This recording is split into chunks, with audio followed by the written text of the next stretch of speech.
Okay, another day, another watch. Welcome back to the Palooka Watch channel. I just love saying that.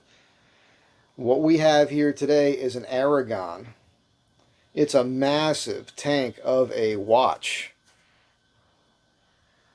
I'm going to tell you right now, I had no idea what this was. I knew nothing about these micro brand watches. I was beginning to see them online, on eBay as I was looking around. I'm looking at these things. I'm like, wow, that thing looks really well spec'd, and look at the details, right? I mean, this thing blew me away as soon as I saw it because I just dug on the features of it, the tooling on it. Look at the knurling on the links and the knurling on the crown and the knurling around the edge of the bezel.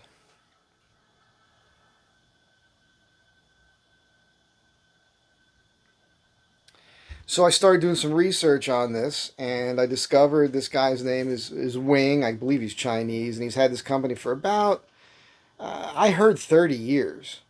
And he's designing these watches. He's typically using the Seiko NH35, NH36 movements. He has a Hercules out now that does have a Swiss movement. When these come out, they are not inexpensive. However, on the secondary market, which is the issue with micro brands, the secondary market, there you can get these things for next to nothing. As a matter of fact, I got this one for $90. I do see a small scratch on the sapphire right here. You don't notice it too much. Of course, I'm looking at this under macro right now.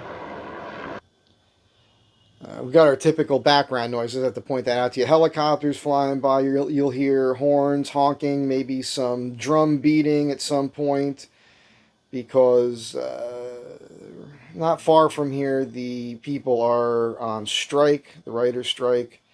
It's highly annoying, but I've become pretty good at ignoring it at this point. Anyhow, I saw this watch, sorry for the camera movement, but I saw this watch and I was looking at it and I just thought, look how tough this thing is. It's just tough, man. And by the way, I did get some calipers, so we are going to look at the specs on this.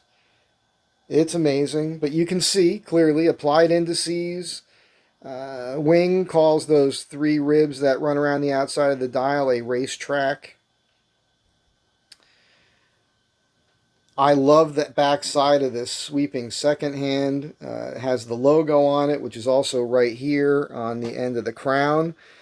On later models, that is actually loomed, which looks super cool. By the way, the loom on this watch is actually pretty decent. It looks really neat. Try to remember to give you guys a shot of that. I think you can probably see the massiveness of this watch. I mean, look at the thickness of these links. We'll measure all of that. It does have a display back. Shows off the movement a bit. It was pretty cruddy. I just washed it. I hit it with soap and water and a fingernail brush. Between the links and everything, it was pretty dirty. But I like that. That's why I got it. You see a little wear here on the clasp.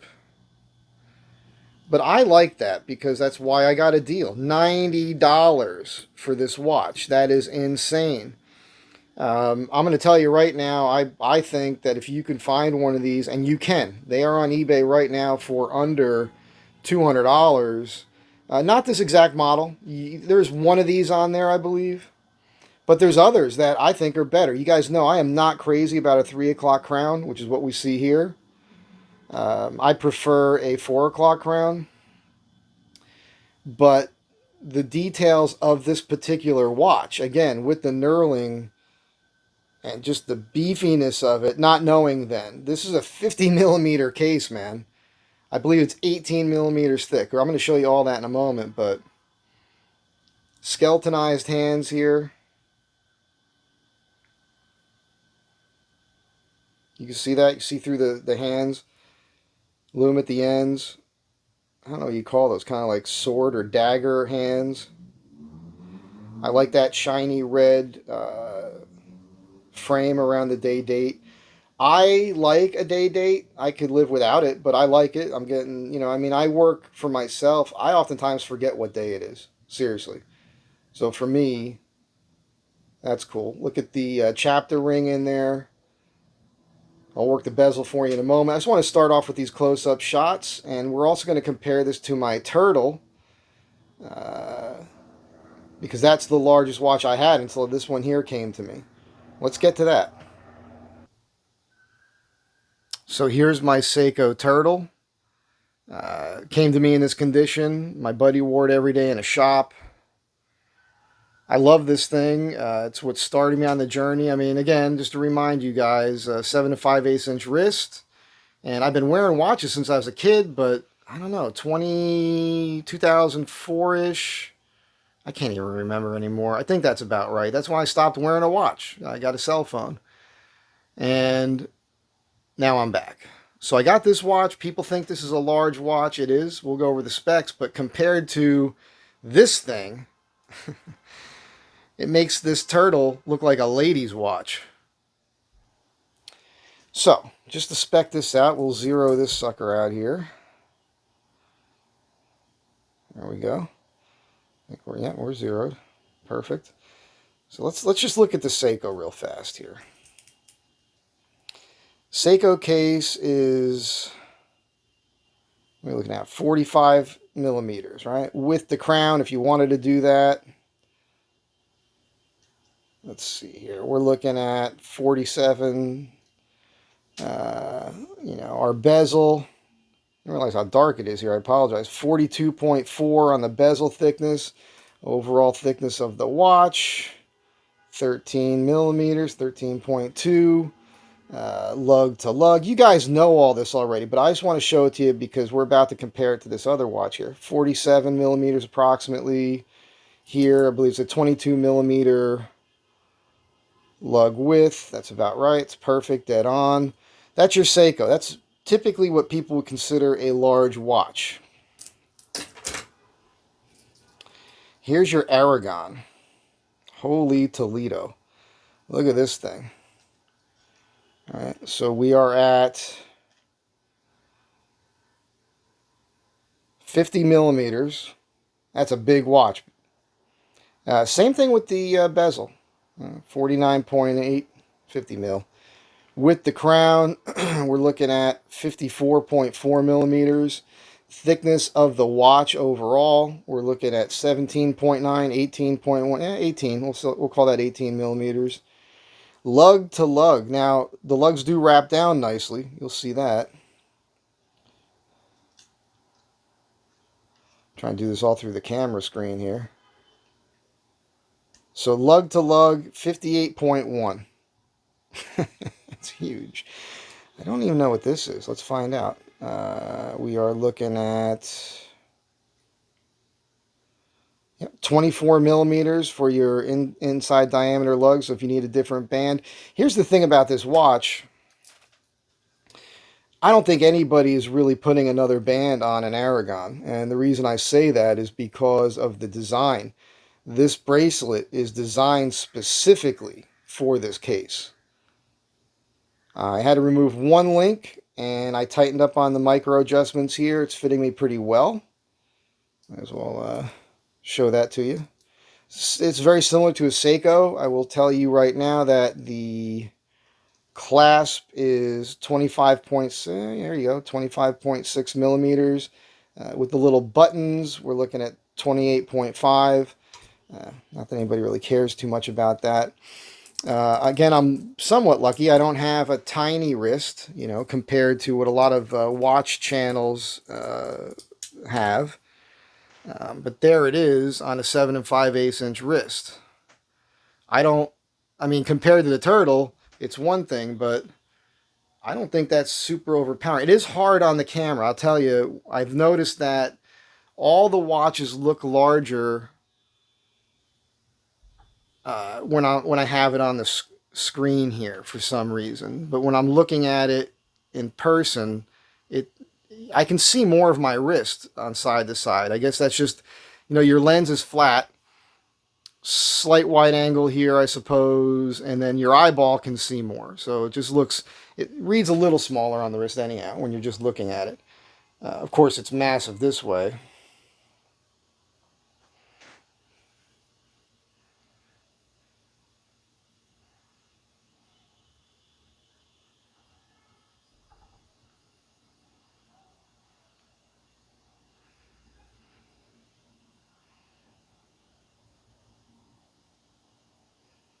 It's a beautiful watch, man. Super tough. And I'm going to tell you, these can be found, even new. Now, some of them are in collections. What the deal is that I think what happens here is that people, well, let's measure some things while I'm talking. I think that people are buying these, right? It's a micro brand thing. They're looking at the design, they're looking at the specs, and they're like, man, I mean, of course, you have to be into a larger watch, all right? But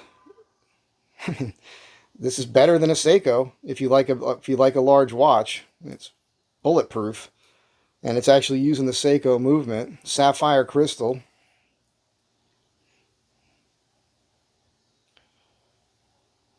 It's just amazing.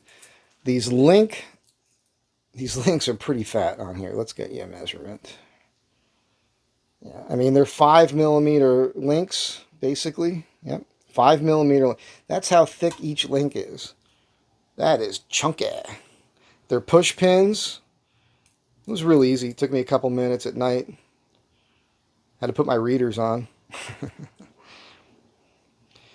So as I was saying, I mean these things a lot of times when they come out, they're $500 or $600. Which, if you're just looking at it spec wise, that's a pretty good deal.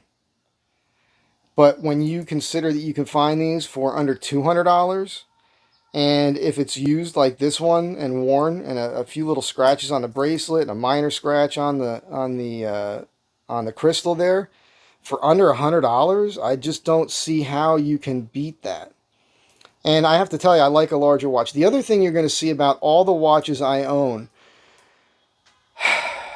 I'm not crazy about busy dials, like a bunch of dials on there, like a chronometer, a second thing, a thing for your day. You know, it's too. I want to just see the hands on there, the second hand, and that's pretty much it. I'm happy to have day date windows. Again, I told you why. I forget what day it is all the time, and I don't pay attention to that sort of stuff until I have to. Got to write a check or something, or I need to know for whatever reason, and.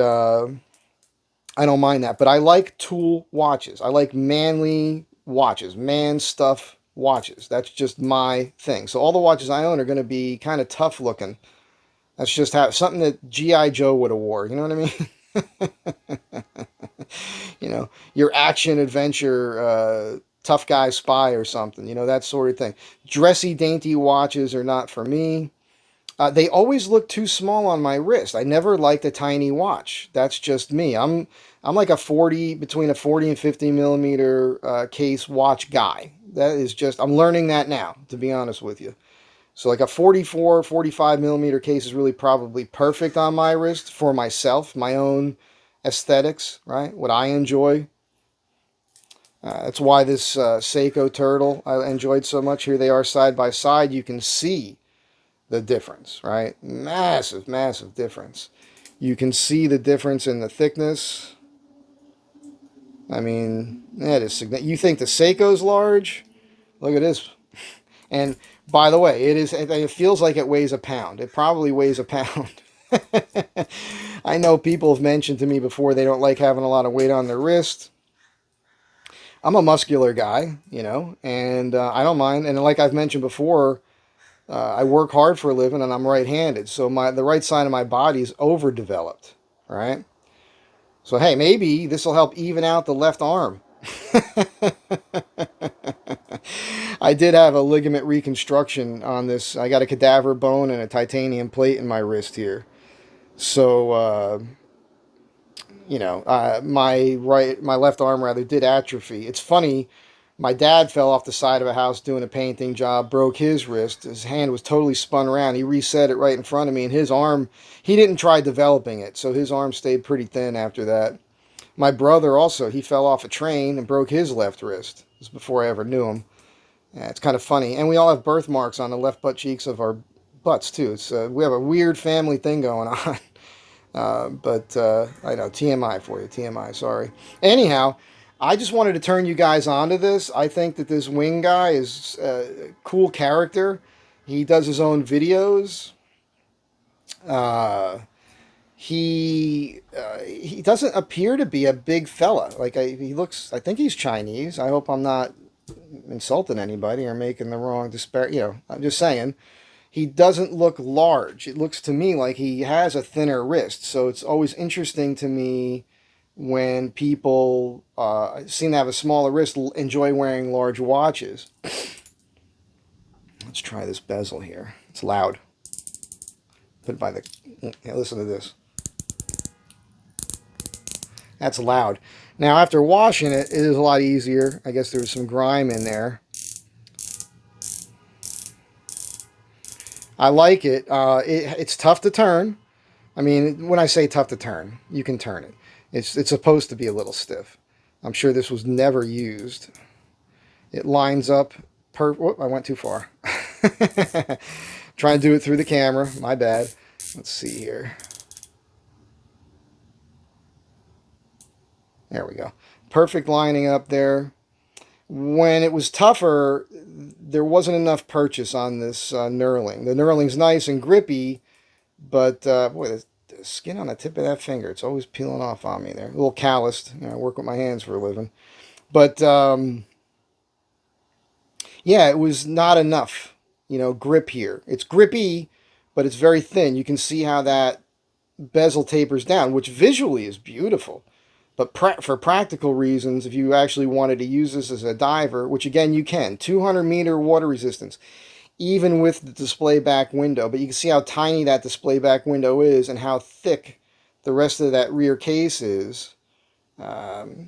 So yeah, screw down crown. It very easy, very smooth. It just popped. You see how many turns it took for that to pop? That, to me, is actually very good.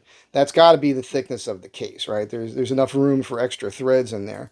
So it's got winding, it's got day-date change, and it's got hacking. So I like that. Pretty sweet. Screws right back in. No problem. I mean, it might be the best crown action I have out of all my watches. This was pretty cruddy in here too, about an hour ago before I washed it. Even on the pictures, there was a lot of crud right here on the side of the case. You see the brushing here. It's like a dull polish on this, which I like. I don't need a fancy looking watch. That's just not my personality. So, as I was saying, I really think that these things are something special. I think that if you're into collecting a little bit, hey, you know what, man? Get yourself one of these. You can't go wrong. Well spec'd. If you get one of these for under $200, you are not going to regret it. I want to get another one. I'm going to get at least one more because you know me, I want the 4 o'clock crown.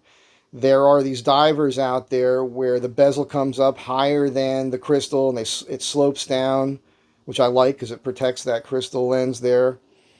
And they have some decent looking faces on them.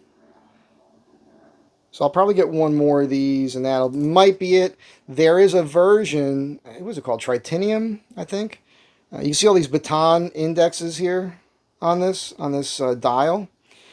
They have a watch. It's not cheap, but they have different color lume in all the indices, and boy, does it look sharp. Every once in a while, one comes up at a pretty good deal. Unfortunately, I've only ever seen the 3 o'clock crown with those glowing indices. If you had a 4 o'clock crown version of it and I could find a good deal on it, it'll glow on their own without any external light for 50 years. And the first 25 years, it's going to glow super bright. After 25 years, I think they call it the TT100 for the Lume. That's what we're talking about here. After 25 years, it theoretically anyhow, I guess, it dims to where the TT50 Tritanium watches are now. So to me, that's, super duper cool, man. Oh, look, I found a proper cloth. I'm telling you, man, I'm just going to get more pro with this. Look out, all you watch channels. The palooka's coming. Knock you off your perch, buddy. I don't think so. But, yeah. I'm never going to get all that zany for you. I just think this is cool. So yeah, one more at least of these, and I'll be good, I think. And then things are gonna slow down on the watch purchasing. I've got other things to do. Um, it's one of those things. If you have that collector mindset, like what happened to me with the Seikos and getting the picking up the turtle and then getting into this. Look at this thing, man. It is beat up. But getting this and then learning about the turtle design and then getting into the whole Willard thing and buying those. And I still stand by it. Those Chinese manufactured turtles from all these different companies are better spec than a Seiko, and they mostly all have Seiko movements in them. You are better off buying one of those. Sorry, Seiko. I mean, with all the alignment issues and everything else that people have with new Seikos, and for the money that people are spending on them, especially to get a sapphire crystal on it, and if you want the ceramic bezel, that's fine. But then you're looking at over $1,000 from Seiko, oftentimes $2, 3, $4,000 from Seiko. Why? Why? I'm not going to do that. Look at this watch. Look at this watch. It's using a Seiko movement, and it's better spec'd than most Seikos until you get into the thousands of dollars. So I just don't see the purpose. The thing is too, the Seiko movement it's easy to adjust. You can adjust the timing on that thing, and if it gets so dirty that you have to service it, you can service the movement. You can break the movement down. You can bring it to a watch place. You don't have to send it to Seiko. Your local watch guy, if he's good, he could do that for you. Or for $30 or less, you could buy a new Seiko movement and just replace the movement. And that is something your watch guy can do, but you could also do that yourself. That is not brain surgery. There's really not much to it. You pull your case back, you back your crown out. There's a lever you got to push in. You pull the crown out, the whole movement comes out. Then there is an issue where you got to pull the hands, but if you watch enough videos, it's not that difficult. So you just replace your movement and you've got a brand new watch again with your sentimental case, the one you've been wearing for decades maybe. Anyhow, I'm done talking about this. You guys have a great day. Be good to one another. Thank you for being here. And hey, Wing, over there at Aragon, if you happen to catch this video, thank you, man. Thank you for designing super cool, tough man stuff. If you ever want somebody to wear one of your watches, I'm the man. So that's it for now. I'll catch you guys in the next video. Almost forgot the Lume for you. It's not super dark in here right now, but it's low light enough where I could see through the screen that it's not giving you like nice HD here. So I guess it is pretty dark. But that's a pretty nice looking Lume. Last night I shone a flashlight on this just a few times. In the middle of the night I got up and I could still see the hands and the indices, so that was good. I like the dual color on these, with the blue on the outside on the bezel and the green on the hands and indices.